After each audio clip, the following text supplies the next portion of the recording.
Instagram হ্যান্ডেলে Spanish ভাষায় একটি পোস্ট, তাতে লেখা, কষ্টটা অনেক বেশি এবং এই ক্ষত শুকাতে সময় লাগবে। আমাদের ঘুরে দাঁড়ানোর ম্যাচগুলো মাঠে নিজেদের উজাড় করে দেওয়া, যা চিরকাল স্মৃতিতে থেকে যাবে।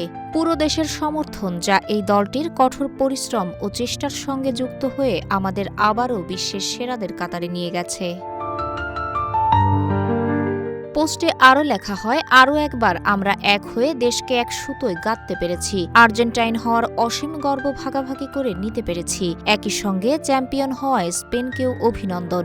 এভাবেই হারের কষ্ট নিয়ে নিজের ইনস্টাগ্রাম হ্যান্ডেলে বিবৃতি দিয়েছেন মেসি।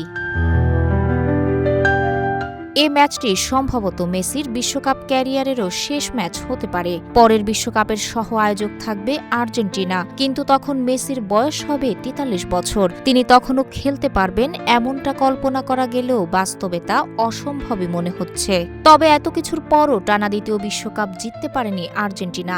এ লক্ষ্য পূরণ না হওয়ার কষ্ট এখনও স্পষ্ট। মেসির পোস্টে সেটাই ফুটে উঠল।